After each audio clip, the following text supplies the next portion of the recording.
Assalamualaikum warahmatullahi wabarakatuh. Innal hamdalillah nahmaduhu wa nasta'inuhu wa nastaghfiruh wa na'udzu billahi min syururi anfusina wa min sayyiati a'malina may yahdihillahu fala mudilla lahu wa may yudlil fala hadiyalah. Asyhadu an la ilaha illallah wahdahu la syarikalah wa asyhadu anna Muhammadan abduhu wa rasuluh.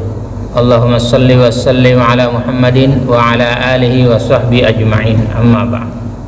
Ya ayyuhalladzina amanu taqullaha haqqa tuqatih wa la tamutunna illa wa antum muslimun. Ya ayyuhan nasu taqu rabbakumul ladzi khalaqakum min nafsin wahidah wa khalaqa minha zawjaha wa batha minhuma rijalan katsiran wa nisaa'a. Wattaqullaha alladzi tasaaluna bihi wal arham innallaha kana 'alaikum raqiba. Ya ayyuhalladzina amanu taqullaha wa qulu qawlan sadida yuslih lakum a'malakum wa yaghfir lakum dhunubakum wa may yuti'illaha wa rasulahu faqad faza fawzan 'azima. Alhamdulillahirabbil alamin. Pagi ini kita masih diberi kesempatan oleh Allah Subhanahu wa taala untuk dapat menunaikan sholat subuh secara berjamaah. Kemudian kita lanjutkan dengan mentadaburi ayat-ayatnya dan mengkaji hadis Rasulullah Sallallahu Alaihi Wasallam yang hanya kepadanya lah kita berharap ridhonya, agar kita dan keluarga kita dijadikan oleh Allah Subhanahu Wa Taala ahlul Quran dan ahlul Jannah.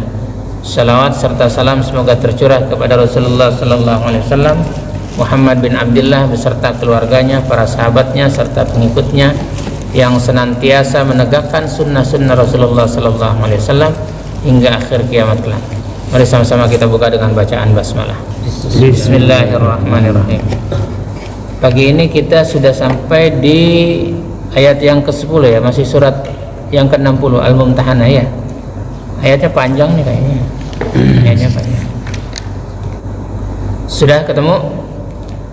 أعوذ بالله السميع العليم من الشيطان الرجيم بسم الله الرحمن الرحيم يا أيها الذين آمنوا إذا جاءكم المؤمنات مهاجرات فامتحنوهن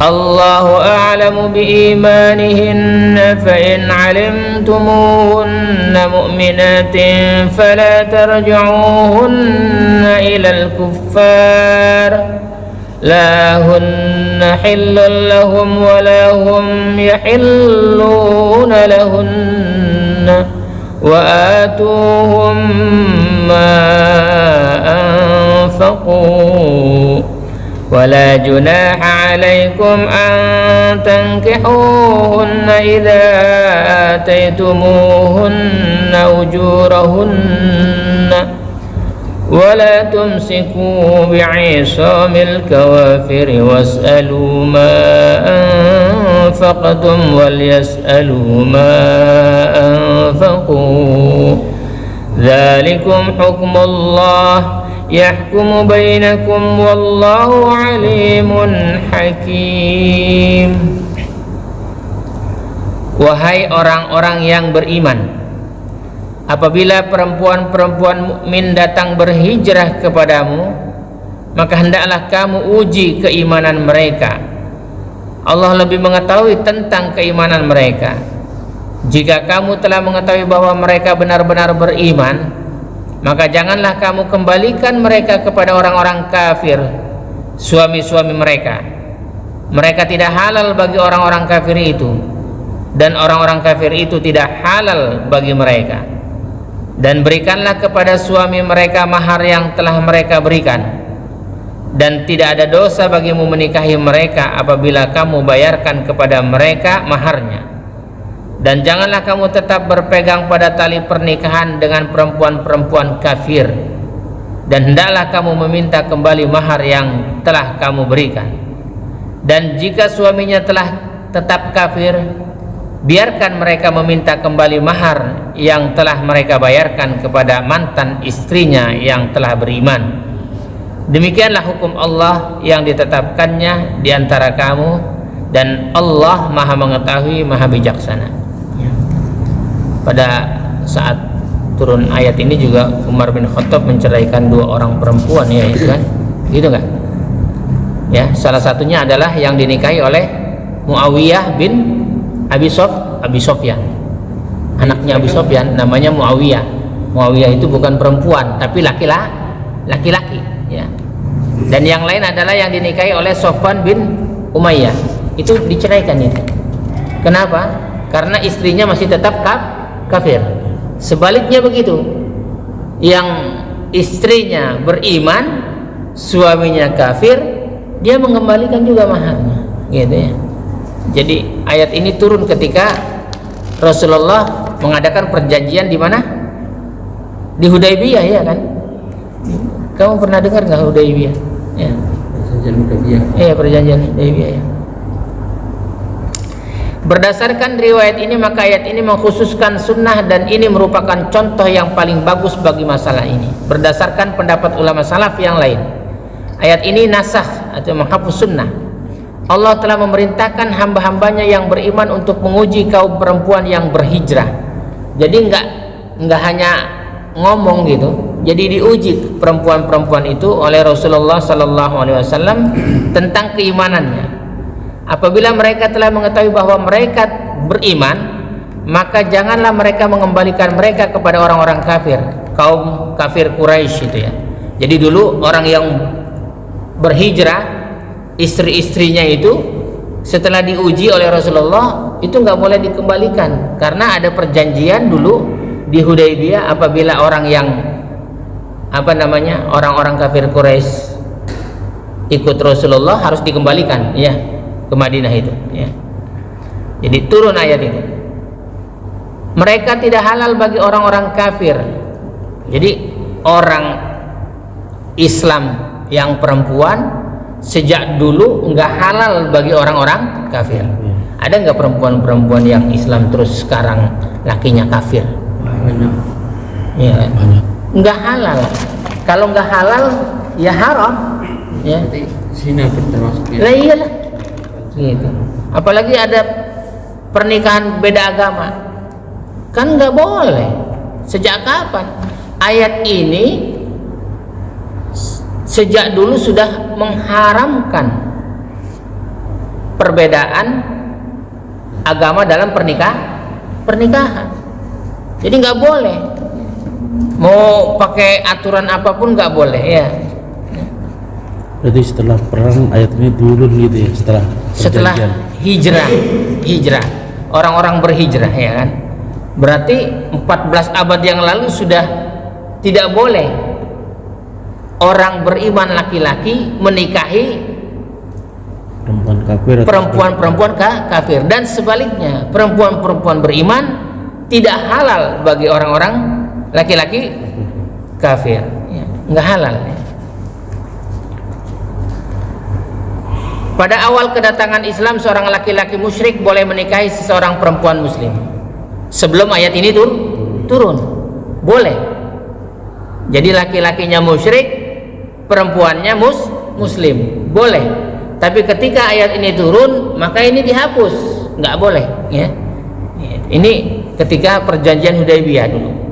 Oleh karena itu, Abul As bin Ar-Rabi telah menikahi putri Nabi yang bernama Zainab. Putri Nabi yang bernama Zainab, suaminya bernama siapa? Abul As bin Ar-Rabi, ya. Pada saat itu Zainab adalah seorang muslimah, sedangkan Abul As dalam agama kaumnya masih dalam keadaan beragama kafir Quraisy. Ketika Abul As menjadi salah satu tawanan perang Badar, istrinya Zainab mengutus seorang untuk menebusnya dengan kalung yang diberikan oleh ibunya, ya. Ibunya Zainab siapa namanya? Khadijah binti Khuwailid, ya. Jadi kita harus paham betul keluarganya Nabi. Saking cintanya kita paham keluarga Nabi. Ada yang cinta Nabi nggak jelas, nggak paham sama keluarganya Nabi. Sama halnya kita cinta nggak sama istri kita? Cinta. Tahu mertua kita namanya? Tahu. Yang laki-laki dan perempuan tahu. Adik-adiknya istri kita tahu. Kakak-kakaknya tahu. keponakannya tahu, bahkan tetangganya di kampung tahu. Namanya cinta. Itu Zainab tuh anak kandung Nabi atau bawaan istri Khadijah? Anak kandungnya Rasulullah Sallallahu Alaihi Wasallam dari istri yang bernama Khadijah binti Khuwailid. Istri yang lainnya nggak punya anak. Cuma Maria doang. Ya, itu anak tiri itu.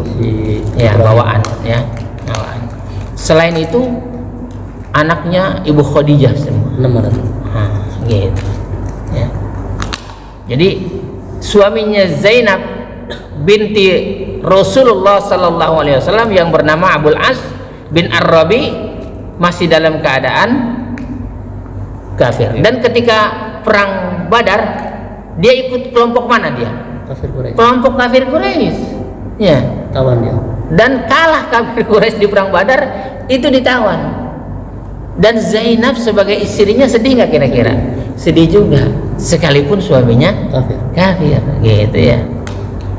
Jadi ketika Abul As menjadi salah satu tawanan perang Badar, istrinya Zainab mengutus seorang untuk menebusnya dengan kalung yang diberikan oleh ibunya dari Ibu Khadijah. Kalung yang diberikan oleh ibunya Zainab yang bernama Khadijah binti Khuwailid itu untuk menebus siapa? Menebus suaminya Abul As itu bin Ar-Rabi. Saking apanya tuh? Saking cintanya. Ketika Rasulullah Sallallahu Alaihi Wasallam melihatnya, hati beliau sangat terenyuh dan pilu. Begitu juga Rasulullah Sallallahu Alaihi Wasallam melihat anaknya Zainab, gitu, sedih juga. Beliau bersabda, "In ra'aitum an tulliqu laha asiraha faf'alu." Apabila kalian berpendapat untuk melepaskan tawanannya, maka lepaskanlah. Gitu. Jadi tawanannya ditebus ya. Rasulullah Sallallahu Alaihi Wasallam pun melepaskan Abul As dengan syarat agar dia mengirimkan Zainab kepada Rasulullah. Waktu itu Zainab masih di mana? Mekah. Masih di Mekah.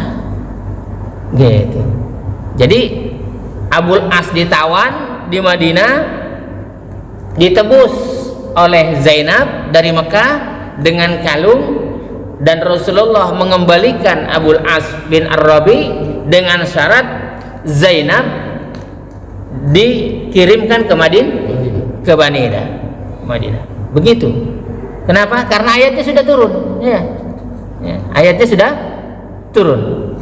Rasulullah pun melepaskan Abul As dengan syarat agar dia mengirimkan Zainab kepada Rasulullah Sallallahu Alaihi Wasallam. Abul As pun menyetujuinya. Abul As menyetujui permintaan Rasulullah Sallallahu Alaihi Wasallam, dan ia mengutus Zainab kepada Rasulullah Sallallahu Alaihi Wasallam bersama Zaid bin Harithah radhiyallahu anhu. Diutus, ya. Dianterin oleh siapa? Zaid bin Harithah. Zainab akhirnya tinggal di Madinah setelah perang Badar.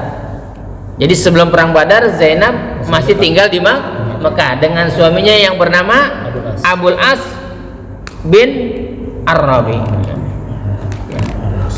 Kapan Zainab hijrahnya dari Mekah ke Madinah? Setelah perang Badar, yaitu tahun kedua Hijriah.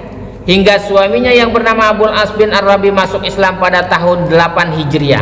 Akhirnya juga suaminya yang bernama Abul As bin Ar-Rabi masuk Islamnya pada tahun ke-8. Berarti ada jeda 6 tahun. Jadi udah sampai posisi belum, cuma dipisah. Pisah, dipisahin. Kemudian Abul As pun kembali menikahi Zainab dengan mas kawin yang lama. Ya, dengan mas kawin yang lama. Gitu.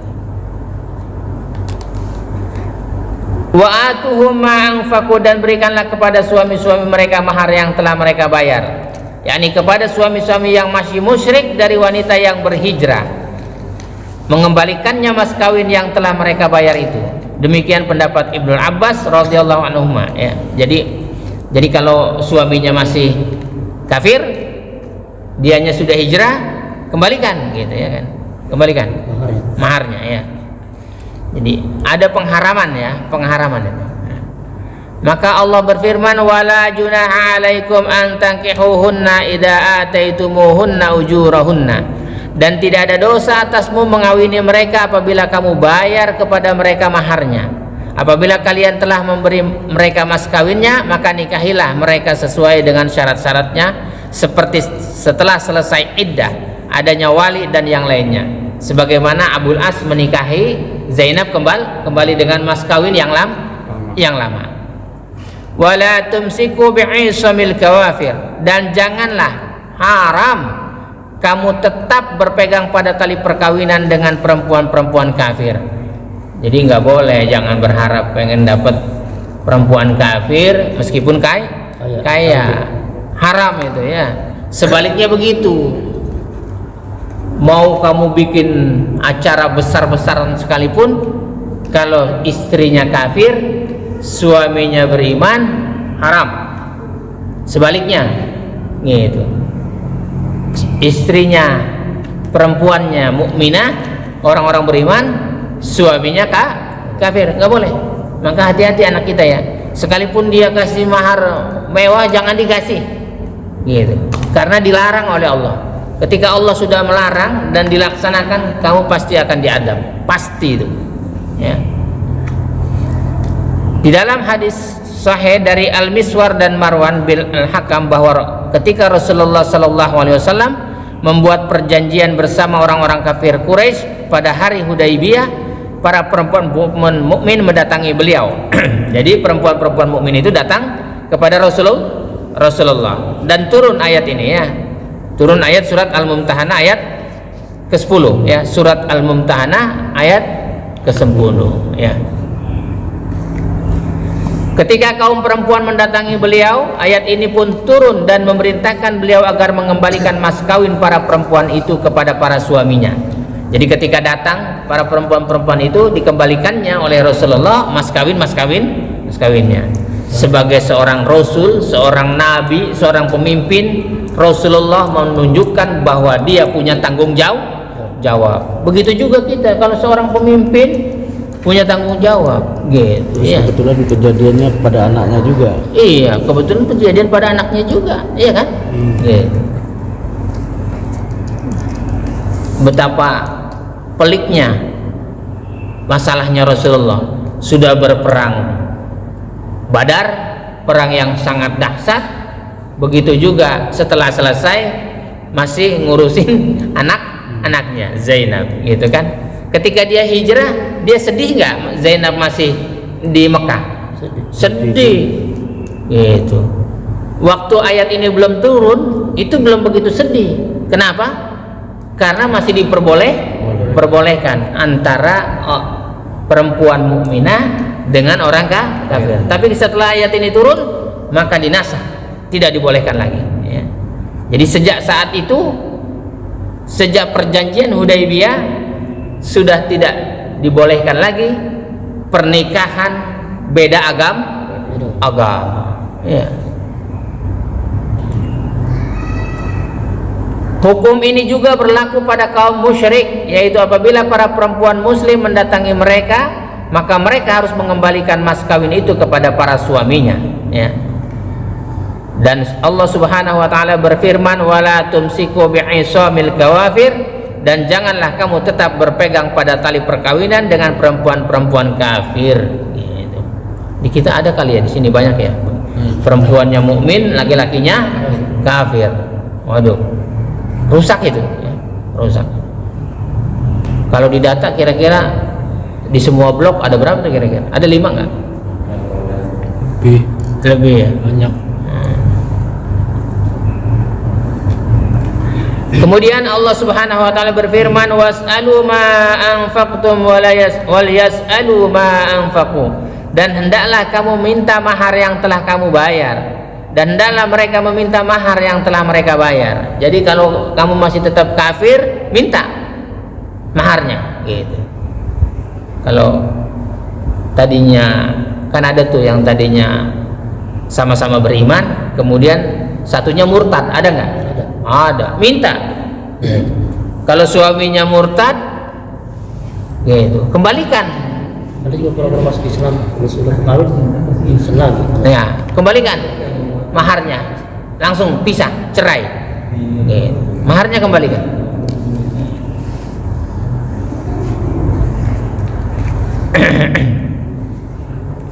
Kemudian Allah Subhanahu wa taala berfirman, wa in fatakum syai'un min azwajikum ilal kuffari fa'aqabtum fatul ladina dhahab azwajuhum mithla ma anfaqu.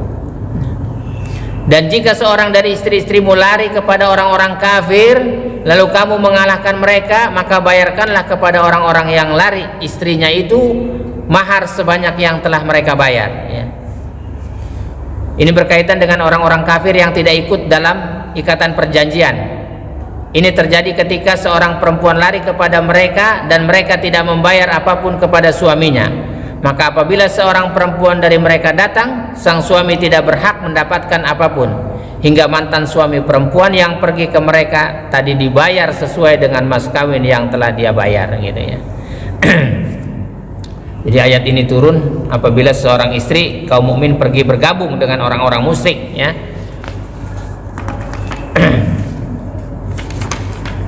Maka orang mukmin harus mengembalikan mahar kepada suaminya, ya.